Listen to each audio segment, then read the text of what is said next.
ఇప్పటి వరకు మనం చూసుకున్నట్లయితే సమాజంలో చాలామంది కుటుంబాలు విచ్ఛిన్నమైపోయి, చిన్న చిన్న కుటుంబాలు ఏర్పడిపోయి, ఇలా ఉన్న పరిస్థితుల్లో కూడా మీరందరూ కలిసి ఇంత ఉమ్మడిగా ఉంటూ, ఒకరి మాటకి ఒకరు విలువిచ్చుకుంటూ అండ్ ఎక్కడున్నా కూడా ఈ టైంకి రావాలి అని మీరేమన్నా ప్లాన్ చేసుకొని, అందరూ ఒక దగ్గర మూకుమ్మడిగా అయిపోయి మీరు ఫెస్టివల్స్‌ని కానీ, లేకపోతే ఏదైనా సందర్భాన్ని కానీ సెలబ్రేట్ చేసుకుంటారా? ఎలా ప్లాన్ చేసుకుంటారసలు? యెస్.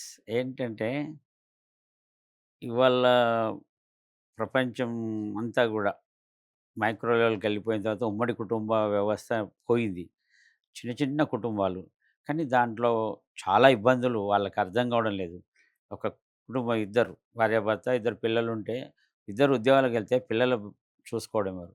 మా ఉమ్మడి కుటుంబంలో చాలా లాభాలు. ఏంటంటే, మేమందరం ఉంటాం. పిల్లలందరిని ఒకరు కాకపోతే ఒకరు. నేను పని మీద ఎళ్తే మా తమ్ముడు చూస్తాడు. మా తమ్ముడు పని మీద వెళ్తే అన్నయ్య. ఇట్లా ఒకరికొకరు తోడు నీడగా ఎంత బావుంటదంటే, చాలా అది మేము అందులో ఉన్నాం గాబట్టి, ఉమ్మడి కుటుంబం ఒక ఎప్పటికి మీరందరూ కలిసిన ఒక మంచి సన్నివేశం గురించి చెప్పండి సార్. మంచి సన్నివేశాలు జీవితం అంతా గుర్తుండిపోయేది. ఉన్నాయి. జీ బాగా బాగా గుర్తుండిపోయేది. గుర్తుండిపోయేది అంటే, ఇన్నాళ్ళు విడిగా ఉండి కలిస్తే అది గుర్తుండిపోతది. చిన్నప్పటి నుంచి మాకంతా ఇట్లా కలిసి ఉండడం, సమావేశం పెట్టుకోవడం, ప్రతి పండగ మాకు ఒక అదే రాఖీ పౌర్ణిమ రాని, దసరా రాని, ఉగాది రాని, ఏదైనా రాని చిన్న అందరం కలిసి పండగైనా ఉంటది. మిస్ అవ్వకుండా కలుస్తారు. కలుస్తాం. ఇగ ఇంకా మా కుటుంబంలో అన్నిటికంటే సంతోషించింది 2 సందర్భాలు. ఒకటి హ్మ్, మా ప్రభాకర్ ఎంపీగా గెలవడం. ఒకటవుతే తెలంగాణ సాధించడం. అందులో కీ రోల్ పోషించడం. ఇంకోటి మొన్న ఎమ్మెల్యేగా గెలిచి మంత్రి కావడం. ఇగ సార్ మాకు ఇప్పుడు మీరు అంతకంటే తెలంగాణ ఉద్యమం అని అన్నారు కదా! సో, ఉద్యమంలో మీరు కూడా పాలుపంచుకున్నారా? యెస్. అండ్ మీరు ముగ్గురు బ్రదర్స్ పాలుపంచుకున్నారా? ఏ అంటే రకంగా ముందుకు తీసుకెళ్లారు తెలంగాణ ముందు ఉద్యమాన్ని? ఉండలేదు. వెనక ఉండి తమ్ముడు వెనకాల ఉండి అన్నీ సలహాలు ఇలాంటివి ఏమైనా నోట్స్ కావాలన్నా, ఏవైనా ఇట్లా ఇంటర్వ్యూలలో పాయింట్స్ గానీ, అంతా కలిసి ఏదైనా డౌట్స్ ఉన్నా అలా క్లియర్ చేసుకుంటూ వెళ్ళేవాళ్ళం. సరే ఇప్పుడు మీ బాల్యం విషయానికొస్తే, మీరు ఫస్ట్ టు 10థ్ వరకు, అలాగే ఇంటర్మీడియేట్, డిగ్రీ ఎక్కడెక్కడ చదివారు? ఎలా ఫ జరిగింది మీ విద్యాభ్యాసం? ఫస్ట్ టు 10థ్ దంగర్వాడి ప్రభుత్వ పాఠశాల. హ్మ్. ప్రాథమిక ఉంది. దాంట్లో హై స్కూల్ ఉంది. తర్వాత ఇంటర్ వచ్చేసి ఆర్ట్స్ కాలేజ్ కరీంనగర్‌లో. తర్వాత డిగ్రీ వచ్చి ఎస్ఆర్ఆర్ కాలేజ్. అప్పుడు ప్రైవేట్ కాలేజీలు లేవు డిగ్రీలో కూడా. కానీ ఎస్ఆర్ఆర్ కాలేజ్ అనేది ఇప్పటికి కూడా కరీంనగర్‌లో చాలా గొప్ప విద్యాలయం.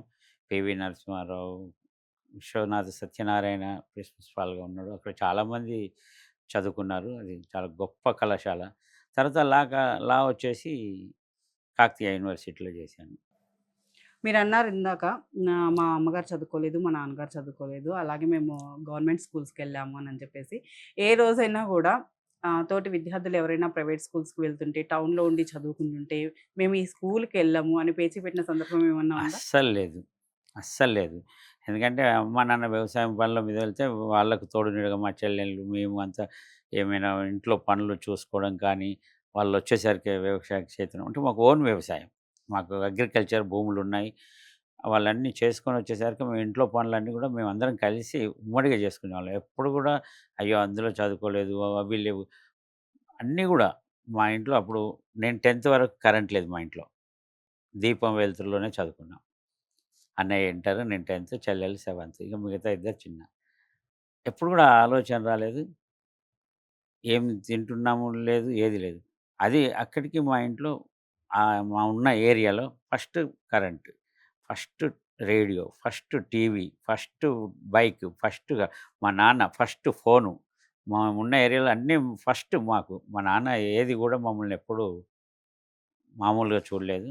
చాలా గొప్పగా ఇతరుల కంటే అందరికంటే కూడా చాలా గొప్పగా చూసేవాడు మాకు. మేము అడగక ముందే అన్నీ వచ్చేవి. అట్లాంటప్పుడు వేరే ఆలోచన ఎందుకుంటది?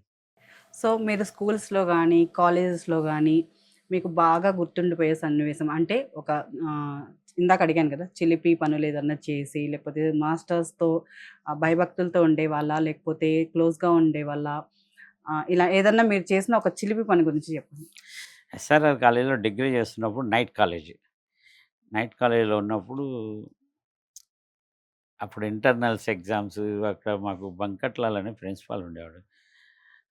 కొంచెం స్ట్రిక్ట్‌గా చదువులో అంతా నేనైతే చదువులో పెద్ద ఎక్కువ చదువుకోలేదు. అంతంత మాత్రమే థర్డ్ క్లాస్ స్టూడెంట్‌ని. ఏదో చిన్న చిన్న వాటి వల్ల స్టూడెంట్స్ అందరం కలిసి లైట్‌లన్నీ పగలగొట్టడం. కాలేజీలో నానా బీభత్సం చేసినాం ఒకసారి. చేస్తే ఆయన ఎగ్జామ్స్ సమయంలో అది గుర్తుపెట్టుకొని నన్ను డిబార్ చేశాడు. అయ్యో!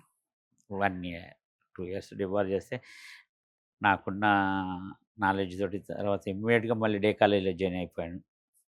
అది గమ్మత్తు అనిపిస్తది అప్పుడు ఈ విషయం ప్రిన్సిపాల్‌ని. ఇంట్లో తెలిసి ఏమన్నా అన్నారా నాన్నగారు మిమ్మల్ని? ఎప్పుడు ఏమీ అనలేదు ఏ రోజు కూడా. తర్వాత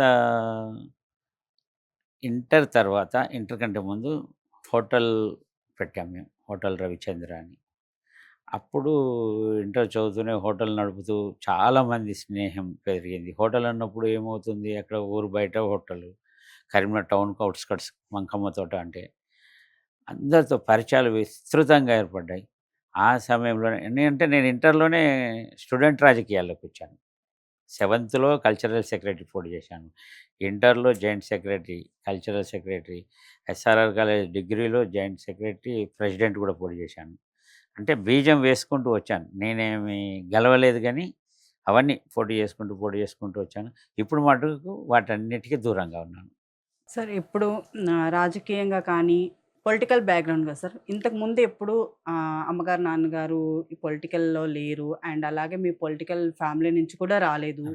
సో, ఈ వైపు రావడానికి గల కారణాలు సార్ మీ బ్రదర్? చెప్తున్నా గదా! నేను పోటీ చేశాను. మా అన్నయ్య పోటీ చేశాడు.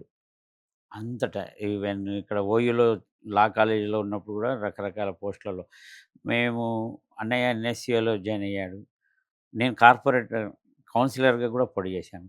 మేమంతా మాకున్న హోటల్ రవిచంద్ర అక్కడ అందరు కలవడాలు, చేయడాలు వివిధ వ్యక్తులు. దాంతో రాజకీయాల వైపు ఆకర్షితులయ్యాం. తర్వాత ప్రభాకర్ ఎస్ఆర్ఆర్ కాలేజ్ ప్రెసిడెంట్‌గా గెలిచిన తర్వాత విద్యార్థి సంఘాల మధ్య రాజకీయాలతోటి ఏబీవీపీ వాళ్ళు వాడి మీద దాడి చేయడం. ఆహ్, ఎప్పుడన్నా అమ్మగారు, నాన్నగారు ఎందుకు మీరు చక్కగా చదువుకోకుండా ఈ పొలిటికల్, ఈ రాజకీయాలు ఇవన్నీ మనకు అవసరమా అని ఏ రోజన్నా మీతో అప్పుడు అనడం గాని నుంచి ఏమన్నా ఇప్పటి జరిగిందా? వరకు అమ్మ గాని, నాన్న గాని మాకు ఎలాంటి ఆంక్షలు పెట్టలేదు. బాగా చదువుకోండి, మంచి పేరు తెచ్చుకోండి. మేము కష్టపడి మిమ్మల్ని అది చేశాం అని ఒక్కటే మాట అంతే. వాళ్ళ ప్రతిష్టకు భంగం కలగకుండా మేము చేసుకుంటూ వచ్చాం.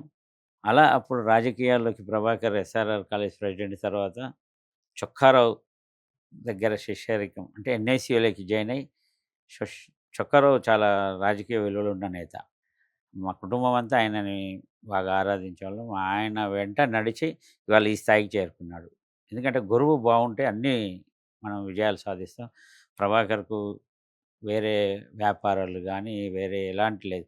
ఉదయం లేసినప్పటి నుంచి నైట్ పడుకునేదాకా ఓన్లీ పాలిటిక్స్ అంటే రాజకీయమే.